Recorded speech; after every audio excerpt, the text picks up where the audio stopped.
Welcome to our second Scholarly Communications Workshop for the Summer 2020 Research Program at Valparaiso University. I've got a couple of announcements, and I just want everyone to know I'm recording this meeting for the benefit of anyone who misses it and wants to view it later on. First on the list, just wanted to let everyone know about an upcoming event. Our summer program will close with a summer interdisciplinary research symposium. The original date that you might have seen a couple of weeks ago, we had it scheduled for Monday, July 27th, but we moved it to Friday, July 24th. And so you'll get more information about that coming up, but I wanted to highlight who our opening speaker is. Since the conference is online, both the opening address and the poster sessions will all be done through Zoom. And we have a very special opening speaker, Dr. Carl Reed. And Dr. Reed is the executive director of NSBE, the National Society for Black Engineers. And he just happened to be my freshman year lab partner. And so I connected with him, invited him to come and join us, and he's going to be a great speaker. You can see the outline for this event on our undergraduate research website. If you click the summer research tab, there's another place to look at the tentative schedule for the SIRES Symposium, which is what we call it. Secondly, we will meet again tomorrow, same time, same place, for 3 student research presentations, so be sure to join us for that. Also, in order to facilitate people asking questions, both today and tomorrow, I'm going to invite students, faculty, whoever, to type questions into the chat during the presentation. And so then at the end of the presentation, either myself or the speaker can look at those questions and then answer as many of them as there are time for. Of course, at the end, you can also raise your hand and ask a question verbally, but sometimes that question comes up in the middle of the talk and you might forget it. So just go ahead, type it into the chat, and we'll have hopefully a list of good questions. So with that in place, let me just introduce our speaker for today. For this session on giving effective oral presentations, Dr. Julie Peller is going to lead us. Dr. Peller is a professor in the Department of Chemistry at VU. She's been teaching, according to what she says, more years than she cares to admit, from the time when typewriters were used to create exams. So if you have a question about what a typewriter is, you can ask that. Put that in the chat, and we can find a picture for you. Professor Peller teaches general chemistry, environmental chemistry, organic and forensic chemistry at Valpo. I know one of her research specialties is environmental chemistry. She's had the opportunity to present her work in a number of forums, from international meetings to local schools and community groups. And she says the current forum is likely the most challenging one for her, which is the online presentation. So let's give a nice welcome to Professor Julie Peller. And here we are with the online presentation, right? So as I was putting this together, I kept thinking about how here we are. I would certainly enjoy being in front of everybody and having the ability for all of us to be together. But I also think that we're learning how to communicate better this remote fashion. And I think some things will sort of slide into this kind of a manner of presentation. So it's good to start getting used to it, I guess. Anyway, so this is, there's no such thing as a perfect presentation. And what you want to do is try to blend it with your background and personality and all those things. So instead of reinventing the wheel, I did what we do on a regular basis anymore. I Googled it and looked for, okay, there's just a ton of information out there on giving good presentations. And so this happens to be the one that I chose to utilize to help me with offering some good advice. So this gentleman came up with his 10 simple rules for making good oral presentations. And as I said, you can find all kinds of advice online. You can pay for it or not. And the bottom line, as I mentioned, is that there's no perfect way to do this. But the pointers that I'm going to give, I'm going to start with the more interest you have in what you're presenting, the more inclined you are to make your audience interested. And as I mentioned, I think those of us who've been doing this for a while, one thing you do is you learn to read your audience, and these online scenarios, that's kind of hard to do when you have most of your audience not in your view. So here's his first pointer: talk to the audience. And last week, both Dr. Smith and Dr. Waters gave presentations where I think they either talked about this or demonstrated this very well. And especially Dr. Smith had talked about, you have to think about who you're talking to. Are you at a meeting where everybody is kind of tuned into that type of research and so you can get very detailed about it? Or are you somewhere where you're not even talking to fellow scientists or people that are not in your field, and you need to be much less detailed? So figuring out who that audience is really should have a lot to do with how you prepare your presentation. And then when you're doing your presentation, this rule 1, talk to the audience. So you have to know how to present it, and that includes learning how to make eye contact. I think especially students tend to want to talk to wherever they're presenting their overheads, and that's something that just takes some practice. And so another thing when you think about talking to the audience is maybe even finding ways to get people's attention right off the bat. Is your topic something where you can throw out a useful fact that just kind of garners attention and makes people want to listen to what you have to say? Do you have a story? Do you have some sort of an update on this information that again attracts people's attention? Okay, so here's rule number 2, less is more. And again, I think Dr. Smith, if you tuned into his presentation last Wednesday, he did a good job of demonstrating this. You need to consider how much time you have in addition to that level of detail. I remember when I first started going to conferences, it seemed like everybody was talking between 30 and 60 minutes, and that gave you a lot of time to really go into a lot of information. And these days, you're lucky if you get 20. Sometimes it's more like a 10-minute presentation they want you to give. And so you have to go, all right, I'm really having to shrink what I have to present into short time frame, and how do I best do that? So here's this text next to rule number 2. Came from this paper. Your knowledge of the subject is best expressed through a clear and concise presentation. And you want to make it clear and concise enough, clear enough that you get people thinking about, oh, I want to know a little bit more. And so they're more inclined to ask questions. Another thing to think about is when you're trying to take subject matter and make it concise, can you achieve that in a better manner by using figures or by using a picture or putting things in tables? And then I put the picture that I put on this slide here, the title of the poster, where you have all that text.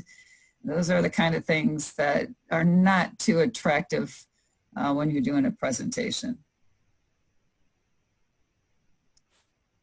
Okay, so rule 3, only talk when you have something to say. Avoid the fluff, and especially, again, given if you only have a small amount of time to talk, you really want to make sure that you hone in on what's important. How can I best relay my information? So only say things that are useful. And I like the point he makes here, a couple points actually he makes here, where he says research never goes as fast as you would like. So if you're a research student and you're just getting started and you're just learning about the background of your research and you really don't have that much data to present, that's okay. Instead of pretending like you do or just coming up with other stuff to talk about, it's good to just present what you have to present and not go beyond that. And remember, I like this point too, remember the audience's time is precious and should not be abused by presentation of uninteresting preliminary material or just over detailed again. And is rule number 4, make the take-home message persistent. Think about what you want your audience to learn. If there's one or two things that you just want them to be able to walk away and say, wow, I learned something from your presentation, what would those be? And so you have to make sure that you're clear about that, and you make sure that you repeat that main point a time or two, and you'll probably achieve then your audience having that take-home message at the end of your presentation. So his rules 5 and 6 I put together on this slide. Rule 5 was be logical. Rule 6 was treat the floor as a stage. So I just kind of put this together as you present information in a logical flow. And if you can, make that logical flow sort of a story where you have a beginning, a middle, kind of your conclusion. And his rule number 6, presentations should be entertaining, but yet we're presenters and not entertainers. So I like his statement, if you're not humorous by nature, don't try to be humorous. But again, have it flow in a way that's meaningful and gets your point across. So it even goes back to what's your take-home message again? Is your story helping people understand your take-home message? Is it logical? So rules 8 and 9 I compiled on this slide. Rule 8, he says use visuals sparingly but effectively. And then his rule 9, review audio and or video of your presentation. So if you have the ability to record yourself, that's useful.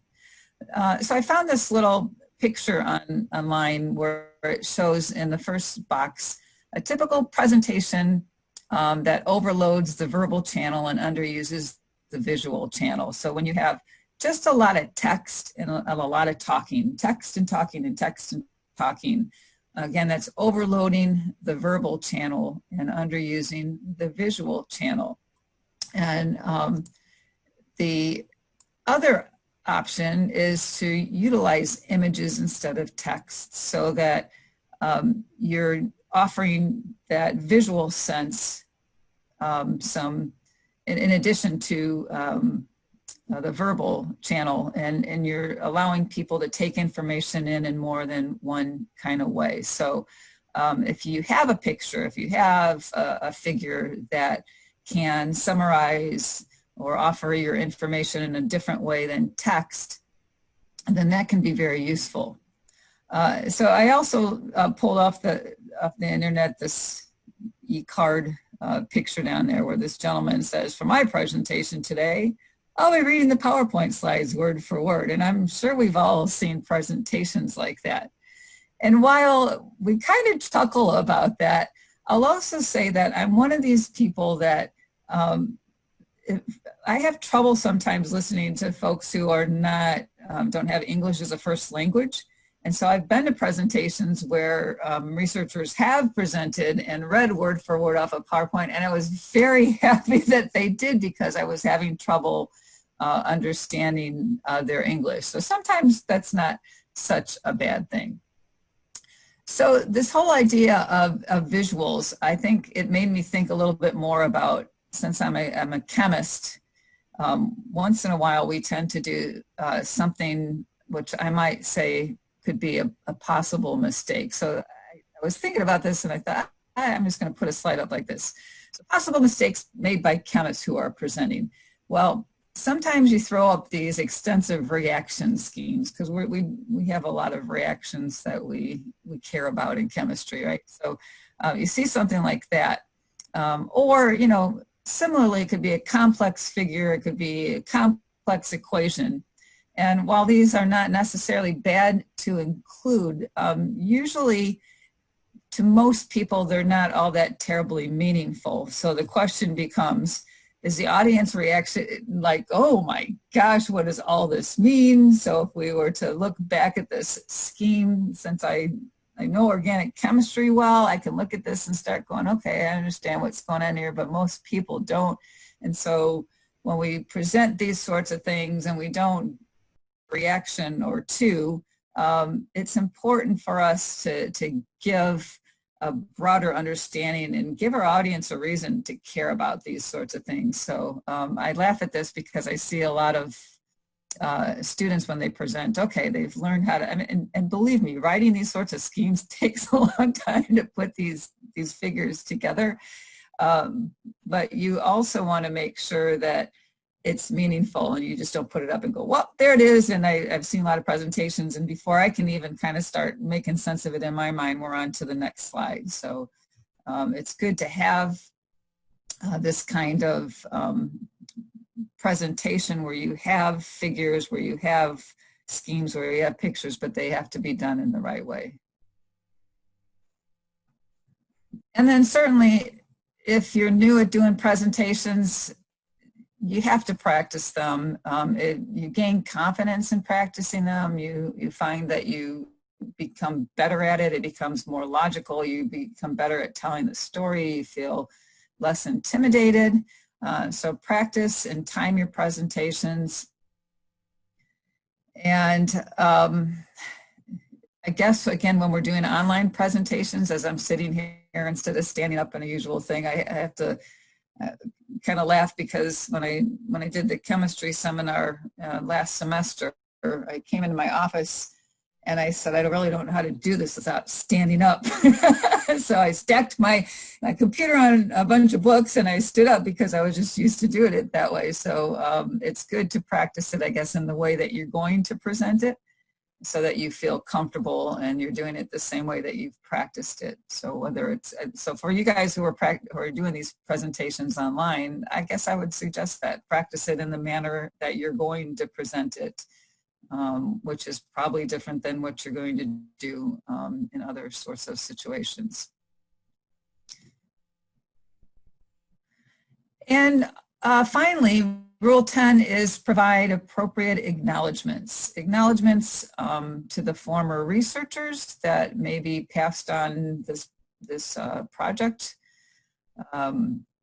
Also, if you're getting any sort of assistance, especially financially, but also scholarly and any kind of expertise assistance, that's important to include in your acknowledgments in your presentation.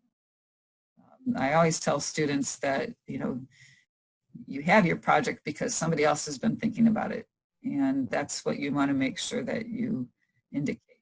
And then I had just a couple other thoughts before I finish up here, and we can all maybe chat further about this, is that one good way of thinking about your presentation is, and how to do it, is to kind of cling to the ones that you've seen and you've found interesting. What is it about a good presentation that you remember? What was it about that presentation?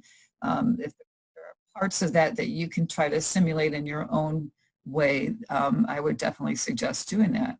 And then on the other side of things, you also have those presentations that can basically put you to sleep. They're either not interesting or not done well. And so you want to also, when you're putting your presentation together, think about, well, that's what I don't want to do. So there's the times that you can take from presentations what you want to do, and other things that you feel like, maybe I'll avoid that. For students, since this is something that's probably a little bit more new to you, you tend to go fast. You tend to talk fast when you're a little bit nervous. So the more that you practice it, the more that helps. But just keep that in mind. Even so, after practicing it, when you get ready to begin, kind of keep in mind that you have to sort of hold yourself back from going too fast. And that includes my final thought here is that, make sure you do give your audience time to digest the information on your slides. So if you've taken the time to put together some really nice slides, make sure you're not moving through those too quickly. So that's basically the points that I wanted to share with you today. And I think usually in presentations, you're asked to leave time for questions and comments. And so that's where we are now. That's great. Thanks, Professor Peller. Let's show our reaction, our appreciation, and then we'll get to some of the questions. Also, for those of you who are posting on the chat, thank you very much, and we'll get to those questions in a minute, but keep adding to them as we go along.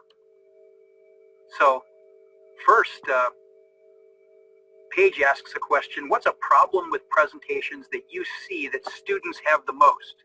You just mentioned about speaking too fast, but how else would you respond to that? Yeah, and sometimes just flying through their slides, and sometimes it's like, wait, bring that back, and give us a little more information about that, and you sort of get your mind so bombarded with information, especially when that's all you're doing in the summertime, and you forget not everybody else has been bombarded with all that information too, and so you have to make sure you give it the time and effort and clarity to pass the important points on to your audience. Good. Olivia also asks if it's possible for you to share these slides with the students, or share them with me, and I can link to them on the undergraduate research website.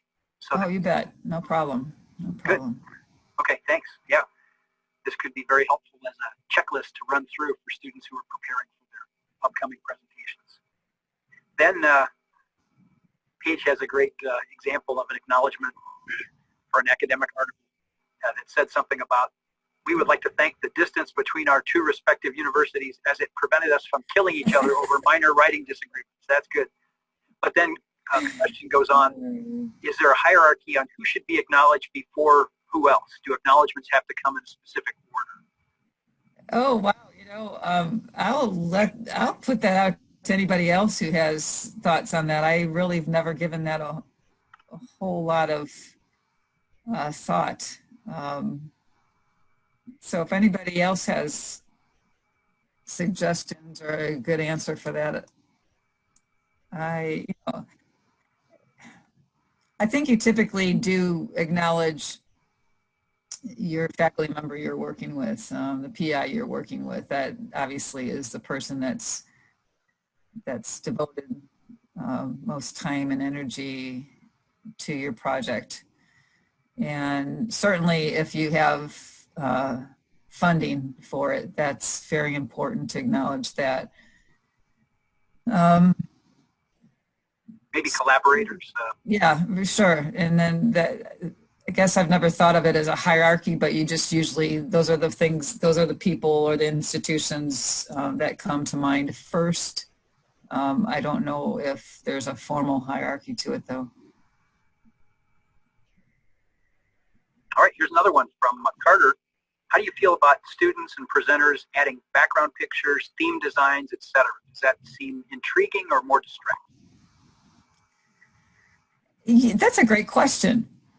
I find that most people put together much nicer looking presentations than me. So I've usually found that people are pretty good about that. I don't think that I've ever come across one that's been distracting. I think it's important that each of your slides doesn't have too much information on them. I think I have not seen sort of theme designs or backgrounds though that I've found distracting. Like mostly I've been pretty impressed by the ones that I've seen. Good. Feel free to, if anybody wants to, go ahead and just shout out a verbal question, that's fine. We have time for lots of those. Yeah, I have a comment, follow up on that. This is Bruce Rivnek. I have been to places where the lighting is such that just having a simple plain white background was an advantage. I've had to be at a conference where I presented another day and changed the background, seeing that some of the backgrounds just didn't show up in the ambient light there. So it was something to keep in mind. Sometimes being the most clear is an advantage. Yeah, sometimes simple is an advantage. Yeah, great. Thanks, Bruce. And then here's another question. Can you comment a bit about making sure that images are large enough and the text is also large enough for the audience to see? This probably... Yeah, that's a great point. Labels on a graph or something like that. Yeah. That's a great point. You're right. That comes back to not putting too much on a slide and certainly making sure that what you put on there, your audience can see. I guess that's one of the benefits to doing online presentations because you don't have that problem. But for sure, when you're casting the image, and sometimes you don't know how big of a screen you're going to have too. So that's an important point. Yeah, I was going to say for biology research, this is sometimes an issue we think about with the figures, like the fluorescent images, for example, making sure the cells are large enough to be seen and the exact, markers we're using. So that's something I'm always looking for and helping students with as well. Yeah. You keep the questions coming in the chat. I'll just mention that point about large enough font on labels for a graph is one of my pet peeves. And Excel is not the best tool necessarily for creating graphs that you're going to show, but it's one that we all use because it's easy. And I believe that the default font size for labels on an Excel graph is 12-point font. And unless you happen to use that graph as the full screen, that's just not going to cut it in a PowerPoint slide, especially from a distance of 20 or 30 feet from the screen. So those have to be enlarged almost across the board. Yeah, another great point.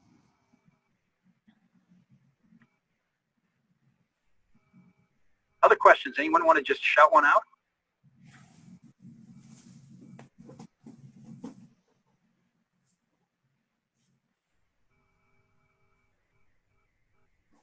Can you give us an example of one of those attention grabbers at the beginning of a talk that either you've used or you felt someone else used that was really effective in getting your attention? Well, as you mentioned, I'm an environmental chemist, and my research is environmental chemistry. I have lots of alarming data that I could do for a lot of the presentations that I give that do catch attention. But yeah, often I think it's about being able to put your research, because one thing that I think students learn when they get involved in research is you're really looking at a very specific problem or a specific point of study, and you really need to kind of give sort of that broader context of how that fits into why people should care about it. And so I think that that's always really important to do. Thanks.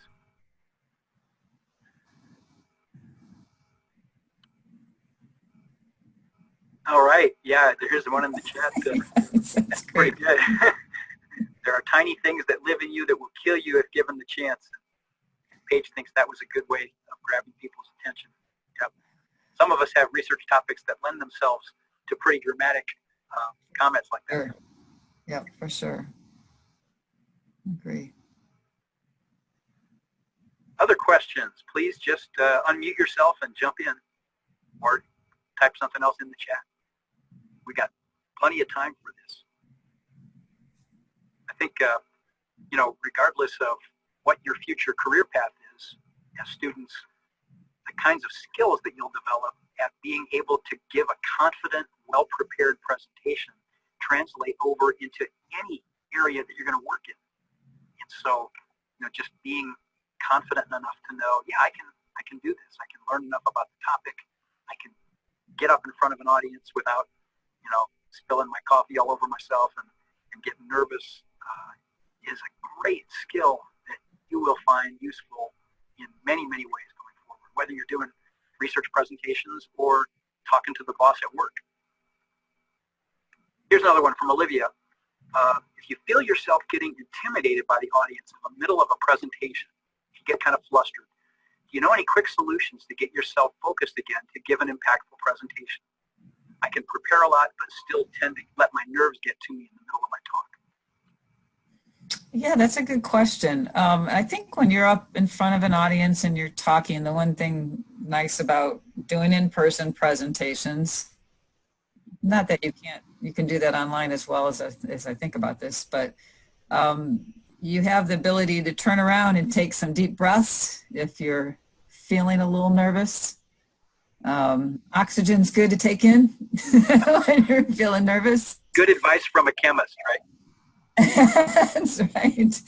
And so that would be one of the things I would suggest. Just there's nothing wrong with pausing during a presentation. I think that sometimes we're led to believe that if we're not just constantly talking and talking and talking, that we're not giving a good presentation, but that's simply not the case. I think it's often useful to take a breath once in a while.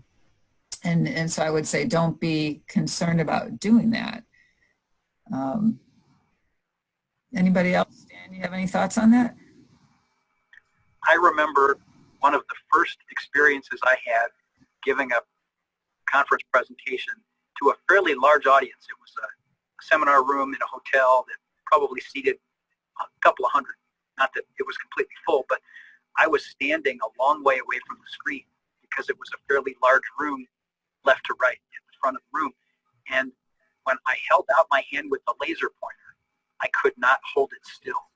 And because the screen was 25 feet across the room, it was jiggling really violently. And wow. I did that at the beginning, and unfortunately I kind of tested that before the talk. And what I found I had to do, because I was just so nervous, I had to take a second hand and hold the laser pointer with both hands. And then I could control it. Then it didn't shake so bad. Sometimes you just learn in the middle of it little tricks like that can help you calm down a bit. Maybe others have suggestions too. This is Dorothy, if I can chime in. Sure. Getting back to what's already been said, but a slightly different way of doing it.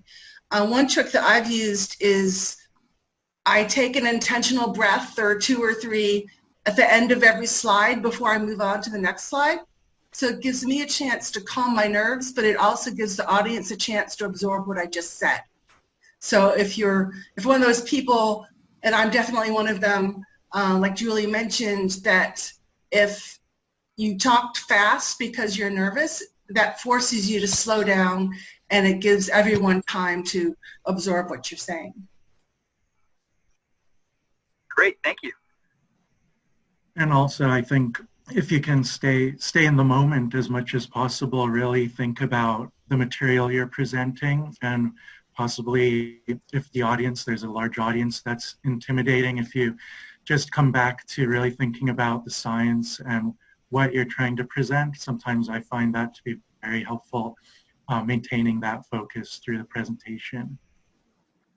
Yeah, and just to build on that, I think that one thing that I've learned to do too is to appreciate the opportunity each time I have it to speak in front of people and to share the work I'm doing. A lot of times they are there because they want to learn from you. And so that's just an awesome opportunity to have. So keeping it in perspective, not just thinking about the science, but realizing, hey, this is a forum that I get to share with people what I'm doing. And that's a really neat opportunity. So just trying to keep it in perspective that way and not worry so much about if you're saying the right things at the right time, but just recognize that it's a great experience to be able to do that. One of the things that I've done to try and stay, if I'm feeling more nervous during a talk, is to pick one person out of the audience and basically give the talk to that one person and ignore everybody else.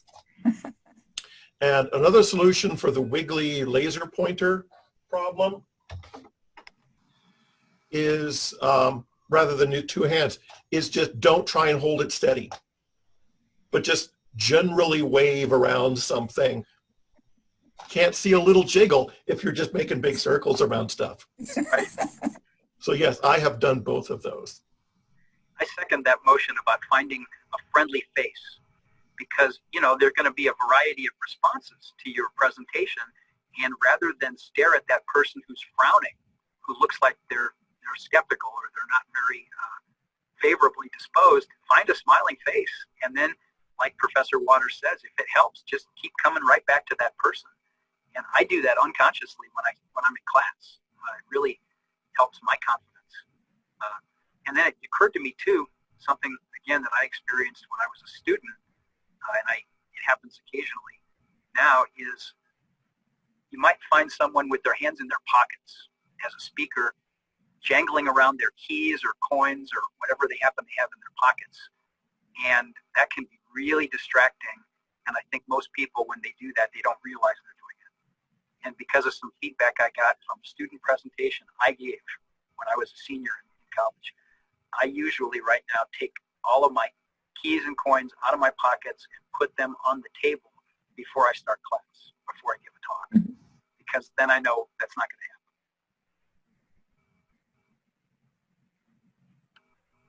Professor Ha has a good reminder about symbols, lines, and labels on graphs, making sure that they're large enough, and then making sure that if you're going to use multiple colors for multiple data sets, make sure that they're distinguishable. I'll make a comment about the use of the laser pointer. We've probably all seen people who very quickly use the pointer to show you what they're talking about, but they know right where they're going with it. And by the time I search the entire screen to find out, they've already aren't pointing there anymore. So to really take your time with the pointer so the audience can locate that dot on the screen, because it's going to take them longer to find it than you, who know right where you're looking. Thanks. I'm sure I've violated that. So. Okay, Professor Peller, what are your thoughts on outlines? I generally don't use them, but I could see, depending on narrative cases, you might want to. Okay, Dr. Smith, you had to bring that one up, huh? That's funny because I was talking to my husband about this presentation last night, and he's a high school teacher, and so I was just getting his feedback. And we talked about this, and I've seen a lot of people use the outline. So after their title slide, here's what I'm going to tell you about. This is what it's all going to look like. And I'm kind of with you. I generally do that. But if that helps you with your flow and your logic of your presentation, I think that just becomes more about whether it's useful for you in preparing and delivering the presentation. So I think it becomes more of a personal choice.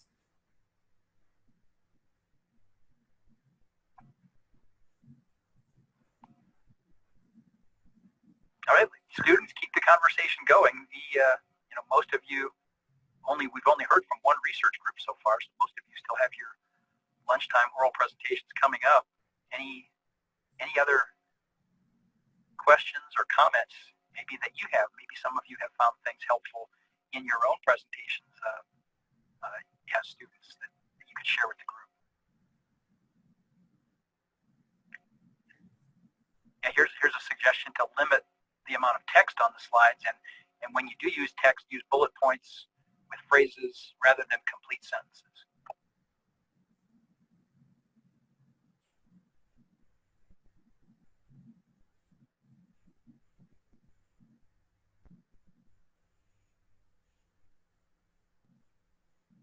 All right, Professor Peller, any closing thoughts or comments, or maybe an anecdote from a talk that you heard or gave that you want to leave us with? I would just say, again, make sure you practice your presentation more than once. And yeah, again, there's no perfect way to do it. You have to blend it with your strengths and your personality. And just that same point that I made about what is the take-home message? What do you want people to learn from your presentation? Good. Yeah, and I think, for those of you that have presentations coming up, this is a friendly audience. So remember that, we're rooting for you. We want you to do a good job. And when we ask questions, we just want to give you some chance to respond and explain things even more fully. But this is a great opportunity this summer to practice giving presentations and improve your skills because they will pay off in the future. All right, let's thank Professor Peller once again.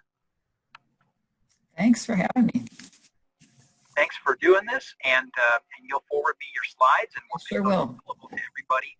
Once again, remember that we will meet again tomorrow at noon for our regular research presentation session, and there's at least 3 of them that our students have signed up for. You can see that on the website that I shared in my email, so if you want to figure out which of your friends is presenting, you can check and see that. Okay? Any other announcements or comments? Otherwise, we will break and wish you the productive day, and hope your work is going well, and we will look forward to hearing about it on Wednesdays in the future. Thanks again.